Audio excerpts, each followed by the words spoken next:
දැන් වද හිංසාව කියන කාරණය සමාජයේ අනුමැතියෙන් සහ අනුදැනුමෙන් දැන් තිබුණට වැඩිය පුළුල් වෙලා තියෙනවා. ඒ කියන්නේ ඉස්සර අපි වද හිංසාව කියලා කිව්වා. ඒ කියන්නේ ආණ්ඩුක්‍රම ව්‍යවස්ථාව 77 ජයා ජයවර්ධන මහත්තයා මේ වගේ බරසාර ආණ්ඩුක්‍රම ව්‍යවස්ථාවක් හදලා පළවෙනි වතාවට වද හිංසාව සමාජයේ අපේ රටේ මිනිසුන්ට වද හිංසා කිරීම තහනම් කියන කාරණේ ගේනවා. ඒක ජයා ජයවර්ධන මහත්තයා තමයි ආණ්ඩුක්‍රම ව්‍යවස්ථාවට ඇතුළත් කළේ. හැබැයි අද වද හිංසාව දියුණු වෙලා තියෙනවා. දැන් අපි මේ පැත්ත හිතන්නේ නැහැ. ජයවර්ධන මහත්තයා මේ ආණ්ඩුක්‍රම ව්‍යවස්ථාවට වද හිංසාව නොකළ යුතුයි මිනිස්සුන්ට. ඒක ඒම වද හිංසාවටපත් නොවී සිටීම අයිතියක් කියලා. ඒක මිනිස්සුන්ගේ අයිතියක් කියලා. කියනකොට ඒ අදහස් කළ ඒ භූමිකාව ඇතුලේ අපි දැක්ක වද හිංසාව නෙමෙයි දැන් තියෙන්නේ. ඒ වද හිංසාව කියන එක ඊට වඩා පුළුල් වෙලා. දැන් උදාහරණයක් හැටියට දැන් ඔතන වද හිංසාව මූලික අයිතිවාසිකමක් කියලා කියන්නේ ආණ්ඩුක්‍රම ව්‍යවස්ථාවේ හොඳට තේරුම් ගන්න මූලික අයිතිවාසිකමක් කියන දේ මිනිස්සුන්ට දුන්නාම ඒක කඩ වුණාද නැද්ද කියලා ඒක තීරණය වෙන්නේ රජයේ ක්‍රියාවකින් ආණ්ඩුවේ පරිපාලන ක්‍රියාවකින් ආණ්ඩුවේ විධායක ක්‍රියාවකින් ඒක තමයි ආණ්ඩුක්‍රම ව්‍යවස්ථාවේ 136 ව්‍යවස්ථාව කියන්නේ රජයේ පරිපාලන ක්‍රියාවකින් හෝ විධායක ක්‍රියාවකින් මිනිහෙකුගේ මූලික අයිතිවාසිකම් කඩ වුණා නම් අන්න මූලික අයිතිවාසිකම් කඩ වුණා. එතකොට වද හිංසාව දැන් අපේ අල්ලපු වටේ මිනිහ ඇවිල්ලා අපිට ගැහුවාම වද හිංසාව නෙවෙයි ඒක. හැබැයි පොලිස් නිලධාරියෙක්, රජයේ දෙපාර්තමේන්තුවක්, රජයේ නිලධාරියෙක්, පාර්ලිමේන්තුවේ කෙනෙක් ඒ අය අපට ඇවිල්ලා හිරිහැර කරාම තමයි වද හිංසාව වෙන්නේ. දැන් මේ වද හිංසාව කියන එකත් තව පුළුල් වෙලා තියෙනවා. අද වෙනකොට ඒ පුළුල් වෙන්න පළවෙනි හේතුව තමයි අපේ සමාජයේ වද හිංසාවට ආරාධනා කිරීම. ඒක කැමැති වෙලා තියෙනවා. අපි එතෙන්ට ගියේ කොහොමද කියන ප්‍රශ්නේ තමයි ඊළඟ ප්‍රශ්නේ. පුළුල් වෙලා කියන්නේ කොහොමද? දැන් උදාහරණයක් හැටියට කිව්වොත් ඉස්සර වද හිංසාව කියන්නේ ශරීරයට ඇඟට දෙන පොලිසිය එල්ලලා ගහනවා අතපය ලාච්චු වල බඳිනවා මන්දලා ඇදගෙන යනවා ඔය වගේ ශාරීරික වද හිංසා තමයි. එතකොට මිනිස්සුන්ට දැන් වෙනකොට රාජ්‍ය ආයතන විසින් දැන් වද හිංසාව පුළුල් වෙලා තිනවා මානසික වද හිංසාවක් දෙන්න පුළුවන්. මිනිහෙකුට තමන්ගේ ජීවිතේ නැති කරගන්න තැනට තල්ලු කරන්න පුළුවන්. මට තවත් ජීවත් වෙන්න බෑ කියන භීතිය ඇති කරන්න පුළුවන්. එතකොට වද හිංසාව ශාරීරිකයි කියලා ජයජයවර්ධන මහත්තයා අතුල් කරනකොට තිබ්බට දැන් මානසික වද හිංසාවත් භාවිතයට ඇවිත් තියෙනවා. ඒ කියන්නේ වද හිංසාව දියුණු වෙලා තියෙනවා මහජනයාට හා රටට විරුද්ධව. දැන් පාතාලේ මිනිහෙක් ත්‍රෙට් කරනවා වගේම රාජ්‍ය නිලධාරියෙකුටත් පුළුවන් ත්‍රෙට් එකක් දෙන්න. ඒක වද හිංසාවක්. ඒක ශරීරයට වෙන්න ඕනේ නැහැ මානසිකත්වයට දෙන වද හිංසාව. අධිකරණයකදී මිනිහෙකුට බය හිතෙනවා නම් යම්කිසි රටක අධිකරණයකදී මිනිහෙකුට බය හිතෙනවා නම් මට ජීවත් වීමක් හෝ ගැලවීමක් මට පැවැත්මක් නැහැ කියලා ඒක වද හිංසාව. එතකොට මොකද වෙන්නේ? නීතිය වෙනස් වෙන්න ඕන කොතෙන්ටද? දැනට නීතිය තියෙන්නේ පරිපාලන ක්‍රියාවකින් හෝ විධායක ක්‍රියාවකින්. පාර්ලිමේන්තුව සහ ජනාධිපතිවරයාගේ ක්‍රියාවකින් වද හිංසනයක් ඇති වුණොත් ඒක මූලික අයිතිවාසිකම් කඩවීමක් හැටියට නඩු දාලා අපිට මූලික අයිතිවාසිකම් නඩුවේ වන්දි ගන්න පුළුවන්. හැබැයි රාජ්‍ය නිලධාරීන් අධිකරණය භාවිතා කරන්නත් පුළුවන් වුණා වද හිංසනය ස්ථාවර වෙන විදියට. එතකොට අධිකරණයත් අසරණ වෙනවා. ඒ නිසා වද හිංසාව කියන එක ඊටාම භයානක විදියට මේ සමාජය ඇතුලේ අපිට දැන් පේනවා ඒක දියුණු වෙලා පැතිරිලා අඬුපඬු විහිදගෙන යනවා. දැන් තියෙන ප්‍රශ්නේ අපි දැනගන්න ඕනි සමාජයේ හැටියට ඇයි වද හිංසාව එන්නේ සමාජයට? මොකටද? කොහොමද එන්නේ? ඇයි එන්නේ? හේතුව මොකද්ද? හේතුව නැති කරාම ඵලය නැති කරන්න පුළුවන්. ඒතකොට වද හිංසාව කියන්නේ ප්‍රතිඵලයයි. වද හිංසාව කියන්නේ ඵලය. ඵලය නැති කරන්න නම් අපි හේතුව දැනගන්න ඕනේ. ඒකනේ හේතුඵල න්‍යායය. මොකද්ද හේතුව?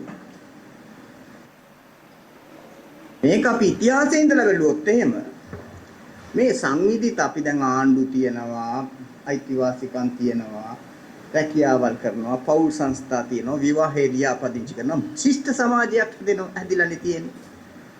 ආගමට යනවා, පල්ලියට යනවා, පන්සලට යනවා, ශිෂ්ටයිනේ සමාජයේ යම් ප්‍රමාණයකට ශිෂ්ටයි. මෙහෙම ශිෂ්ට සමාජයක් ඇති වෙන්න පෙර සිටම වද හිංසාව තිබුණා. කොහොමද? වද හිංසාව හැම විටම අවශ්‍ය වෙන්නේ බලවතාට බලය රැක ගැනීමයි සඳහායි. ඒ කියන්නේ ආණ්ඩු සහ නීති පද්ධති හැදෙන්න පෙර සමාජයේ අපි හිතුවොත් මේ අපි සමාජයේ අපි ගමක් කියලා. මේ අපි ඔක්කොම එක ගම කියලා. ගමේ ඉන්න චණ්ඩියා මම නම් මගේ වද හිංසාවට ඔබ යටත්. මම තමයි නීතිය එතකොට. මම කියන දේ තමයි නීතිය. හැබැයි මට ඉහලින් මං කියපු නීතියට මං කියපු වචනෙට ඉහලින් යන්න ඔබට බලය නෑ. මොකද මම තමයි ගමේ බලවතා හෙවත් එක්ක මම ඔයාලට ගහනවා නැත්නම් ගිනි තියනවා නැත්නම් මරනවා. ඒ කියන්නේ මම ඔයාලට දඬුවම් දෙනවා. දඬුවම් දීමේ බලය තියෙන තැන තමයි වද හිංසාව තියෙන්නේ. තේරුණාද? එහෙමනම් මතක තියාගන්න. සමාජයේ වද හිංසාව එන්නේ නැහැ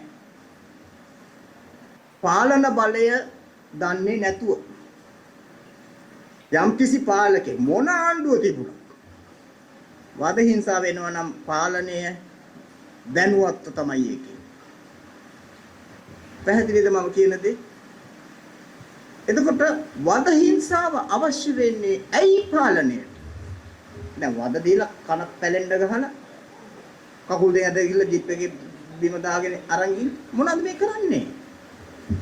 මොකද්ද මේ කරන්නේ? මේ කරන්නේ සමතුලිත කරගන්නවා. පාරේ ගෑ ගන්නොත් බෙල්ලෙන් අල්ලලා අරන් ගියා. අපිට මෙහෙම ඉන්න බෑ මේක අපිට කරදරයි මෙහෙම කරදරයි කියලා කිව්වොත් බෙල්ලෙන් අල්ලලා අරන් ගිහලා වහනවා. නැත්තම් දෙකක් ඇනලා දානවා. පොළු තියනවා. ඕනි එකකින් ගහන්න පුළුවන් වතුර තියනවා, ගෑස් තියනවා. ඕනි එකකින් ගහන්න පුළුවන්. ඒ ඔබට දෙන වද හිංසාව දෙන්නේ ඇයි? ඒ වද හිංසාව එන්නේ හැම වෙලාවෙම බලයක් එක්ක. අපි දකින්න පොලිසියෙන් ඇවිල්ලා ගහනවා සමහරවිට. හැබැයි අපි දකින්නේ පොලිසියෙන් ගැහුවා කියලා විතරයි. පොලිසිය මොකක්ද ඒ කරන්නේ? පාලන අධිකාරිය අවශ්‍යතාවයනේ. ඒක කන්ට්‍රෝල් කරලා දෙන එක. තේරුණා?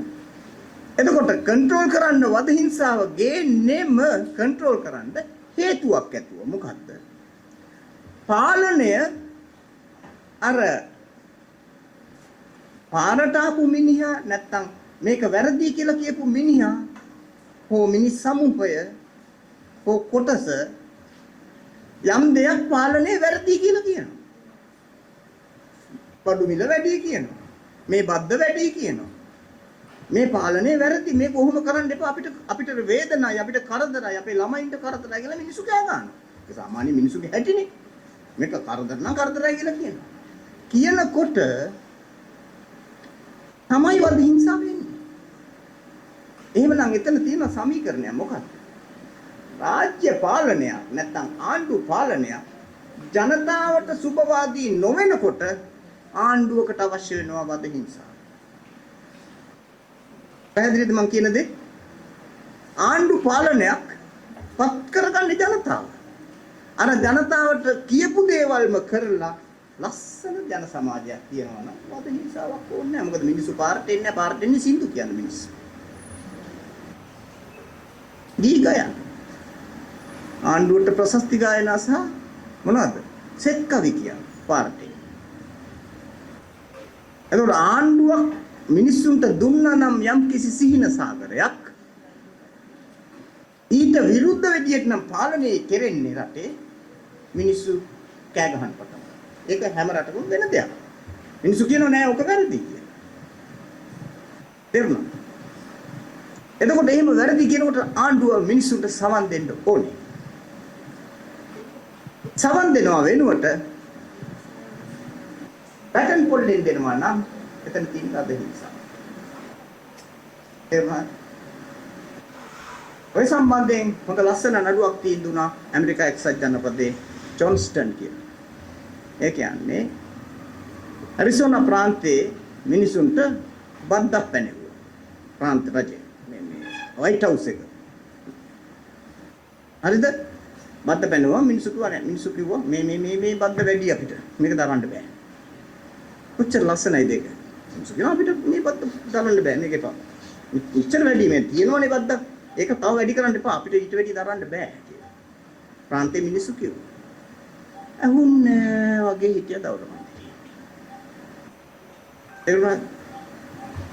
මිනිස්සු one day token එකක් කරා. එක දවසේ token strike කියලා කියන්නේ ඔය දොස්තර මහතුරු කරන්නේ අපේ. ඒ one day token strike එක කරා. මේකට විරුද්ධ මේ වද්ද අයින් කරන්න මේක අඩු කරන්න තිබ්බ ගන්න. අහුන්නේ වගේ හිටියා. ඊළඟ වෙනදු පෙළපාලියක් ගියා. දැක්කේ නෑ වගේ හිටියා. ඔහොම ගිහිල්ලා මිනිස්සු දවල මන්දිරේ ගාවට ගිහිල්ලා අර ඒකේ වැට වටේට එකතු වෙලා කෑ ගැහුවා ඒත් ඇහුන්නේ නැහැ දැනුන්නේ නැහැ වගේ හිටියා. එතකොට මිනිස්සු කේන්තියට මිනිස්සු විරෝධේ පෑමම ඇහුම්කන් දෙන්නේ නැහනේ. ඒගොල්ලෝ පත් කරපු ආණ්ඩු නෙමෙයි. ඒ මිනිස්සු ඇමරිකානු දජය එතන පොඩි කණු ඉදිබ පොඩි අරගෙන ඉරලා පුච්චලා බිම දාලා පෑන. මේක අර CCTV වල තියෙනවනේ. ඇමරිකානු නීතියේ හැටියට ඇමරිකානු දජයට අපහාස කිරීම අවුරුදු 18ක බරපතල වැඩ ඇතිව සිර දඬුවම් ලැබෙනවා. ඔන්න නැටුම පටන්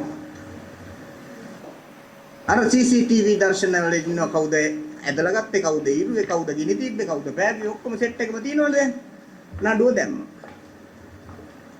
මැක්සිට් කියන විනිසුරුතුමා මැක්සිට් විනිසුරුතුමා කියනවා පැහැදිලි මේ වරද ඇමරිකානු ව්‍යවස්ථාවේ කියනවා අවුරුදු 8ක් ඇතුළට යන ඉතා බරපතල වරදක් මේක. මේක අනිවාර්යෙන්ම සිරගත වෙන්න ඕනේ. මේ වීඩියෝ උඩ පැහැදිලිවම කවුද ඇද්දේ කවුද නැමුවේ කවුද ඇද්දේ කවුද ඉරුවේ කවුද බිමට දැම්මේ කවුද පෑවේ කවුද ගිනි තිබ්බේ කවුද පෙට්‍රල් ගෙනාවේ ඔක්කොම තියෙනවා. හරි. ඒ නිසා මේ වරද වෙලා තියෙනවා. මැක්සිට් විනිශ්චයකාරතුමා කියනවා හැබැයි ආණ්ඩුක්‍රම ව්‍යවස්ථාවේ සංඥාපනය කියන්නේ අර පෙරවදන කියලා එකක් තියෙනවා. ඇමරිකාවේ පෙරවදනේ තියෙනවා life liberty and pursuance of happiness of the people.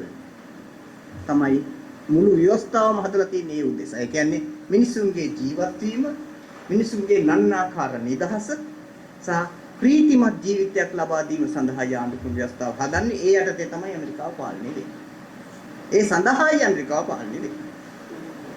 තේරුණාද? ඒක නිසා තමයි ඔය ලෝකෙම මේ වෙලාව ඇමරිකාව ඇතුලේ මිනිස්සු ඉතා සුඛිතමුත්ව ඉන්නේ. ඒක ඒ යුතුයකම ඉෂ්ට කරන්නේ. ඒ යුතුයකම ඉෂ්ට කරන්නේ.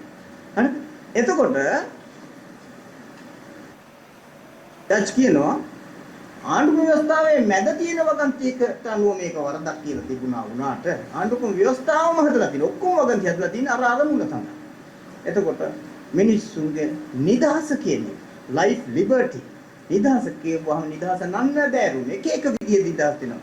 ඇවිදීමේ නිදහස තියෙනවා, ජීවත් වීමේ නිදහස තියෙනවා, කතා කිරීමේ නිදහස තියෙනවා, වද හිංසාවෙන් තොරව සිටීමේ නිදහසත් ඔය ඔක්කොම තියෙනවා. තේරුණා? එතකොට විනිශ්චයකාරතුමා කියනවා මේක ටෝකන් ස්ට්‍රයික් එකක් කරා ඉස්සෙල්ලා ඇපීල් එකක් දැම්මා ඇහුන්නේ නැහැ වගේ දැක්කේ නැහැ වගේ හිටිය ටෝකන් ස්ට්‍රයික් එකක් කරා ඇහුන්නේ නැහැ වගේ හිටිය. පාරේ පෙළපලියක් ගියා ඇහුන්නේ නැහැ වගේ හිටිය. ආණ්ඩුවට ඇහිලා නැහැ නේ. විනිශ්චයකාරතුමාගේ ආණ්ඩුවට ඇහිලා නැහැ. ඊට පස්සේ මෙතන ඇවිල්ලා කෑ ගැහුවා ඒත් ඇහිලා නැහැ. ඇහිලා නැහැ නෙමෙයි ඒ කතා කරපු භාෂාව ආණ්ඩුවට තේරිලා නැහැ. ආණ්ඩුවට එතකොට කතා කිරීමේ නිදහස කියන්නේ අනිත් එක්කෙනාට තේරෙන භාෂාවෙන් කතා කරන එකයි. විනිශ්චයකාරතුමා කියන්නේ කතා කිරීම කියලා කියන්නේ අනිත් එක්කෙනාට කොමියුනිකේට් කරන්න ඕනේ. දැන් මම ප්‍රංශ භාෂාවෙන් කතා කරනම ඔබතුමාට තේරෙන්නේ නැහැ. මම මේ සිංහලෙන් කතා කරන හින්දා තේරෙනවා. වෙන භාෂාවක් කතා කරලා තේරෙන්නේ නැහැ. තේරෙන භාෂාවෙන් කියලා දෙන්න බෑ. ආණ්ඩුවට තේරිලම තියෙන්නේ කොඩිය ගිනි තිබ්බට පස්සේ. ඒ නිසා මේක ඇමරිකානු ජනතාව තේරෙන භාෂාව හොයාගෙන තමන්ගේ දුක් ගැනවිල්ල කියපු විලාසය කියලා අර මිනිස්සු ඔක්කොම නිදහස් කරනවා. අපි අපේක්ෂා කරන්න ඕනේ නීතියට ඉහළින් නීතිය පාවිච්චි වෙන්න ඕනේ රටේ මිනිසුන්ගේ සිතැඟියාවල් හදවතේ තියෙන දුක් ගැනවිලි වලට පිළිතුරු ලැබෙන ආකාරයේ ආරක්ෂාව ලැබෙන ආකාරයේ නීතිය. එතකොට මතක තියාගන්න. අවශ්‍ය වෙන්නේ ජන සමාජයකට පීඩා කිරීම, හිංසනය. අවශ්‍ය වෙන්නේ පාලකයාටයි හිංසනය. පාලනයටයි හිංසනය වුනේ. ජනතාව අඬනකොට අඬන්න නැතුව හිටපන් අර පුඩු ළමයි ටික අඬන්න නැතුව හිටපී කියලා. ඒක කරන්න හිංසනය වුනේ. ඒකට හිංසනය කරන්න ආයතන රාජ්‍යයේ ආණ්ඩුව විසින් පවත්වාගෙන යන්න පුළුවන්. ඕනිම රටක ඒක කරන්න පුළුවන්. ආයතන තියෙනවානේ. පොලිසිය තියෙනවා, තව දේවල් තියෙනවා, කොමිෂන් තියෙනවා, රෝය තියෙනවානේ. ඒක හිංසනයට අපි අතවනනවා නම් ඒකේ තේරුමක් තියෙනවා. හිංසනයේ තියෙන හැම වෙලාවෙම මිනිස් නිදහස නැති වෙලා යනවා. මිනිස්සු නිදහස තමන්ගේ තේරුම් ගත්තේ නැත්තම් ජන සමාජයේ නෑ තව දැඩි දඬුවම් දෙන්න කියන ඉල්ලීම කරනවා. මිනිස්සු තමන්ගේ නිදහස තේරුම් ගත්තා නම් මම මිනිස්සෙක් මම ලස්සනට hina වෙලා ඉන්න ඕනේ මට ඇතත් නැතත් මම සතුටින් ඉන්න ඕනේ බය නැතුව ජීවත් වෙන්න ඕනේ කියලා හිතනවා නම් මම වගේම අනිත් මිනිහත් එහෙම ඉන්න ඕනේ කියලා හිතනවා නම් ඒක දියුණු සමාජ තත්ත්වයක්. මිනිස් සමාජයේ දියුණු නම් ඔහොම දඬුවම් කරන්න එපා. ඕකව මරලා දාන්න එපා. වැරදි කරත් ඔය මිනිහව මරලා දානවා නෙමෙයි. එයාව ආපහු සමාජයට ගන්න පුළුවන් විදිහට අනුගත කරන්න. අපි හිංසනයට නෙමෙයි එන්න කියලා කතා කරන්නේ. එතකොට නැවත සමාජගත කිරීමකට. ඒ නිසා ඉස්සෙල්ලා වෙන්න ඕනේ මිනිස්සු තේරුම් ගන්න ඕනේ. මට නරක වුණොත් වෙන දෙයක්ම තමයි උඹට නරක වුණොත් වෙන්නේ. ඒක වෙන්න ඕනේ නැහැ. ඒකට සමාජයක් හැටියට අපි එකිනෙකා හැමෝම ආරක්ෂා කරන තැනකට ගියොත් හිංසනය මේ සමාජයෙන් ඉවත් වෙනවා. නැතුව නීතියෙන් නෙමෙයි ඒක කළ හැකි. ජන සමාජය සන්දානගත වීමෙන් විතරයි තවත් මිනිහෙකුට මේ මිනිස්සයා දෙමළ මිනිස්සෙක්, මුස්ලිම් මිනිස්සෙක්, සිංහල මිනිස්සෙක්, බෞද්ධ මිනිස්සෙක්, හින්දු මිනිස්සෙක් කියලා අතහරින්න බෑ. ඒ කාට හිංසනයාවත් එකවන්ව නෑ හිංසනේ එපා යාට කියන තැන සමාජයේ ගියොත් මේ සමාජය හරිම ආදරණීය ආරක්ෂිත සමාජයක් වෙනවා.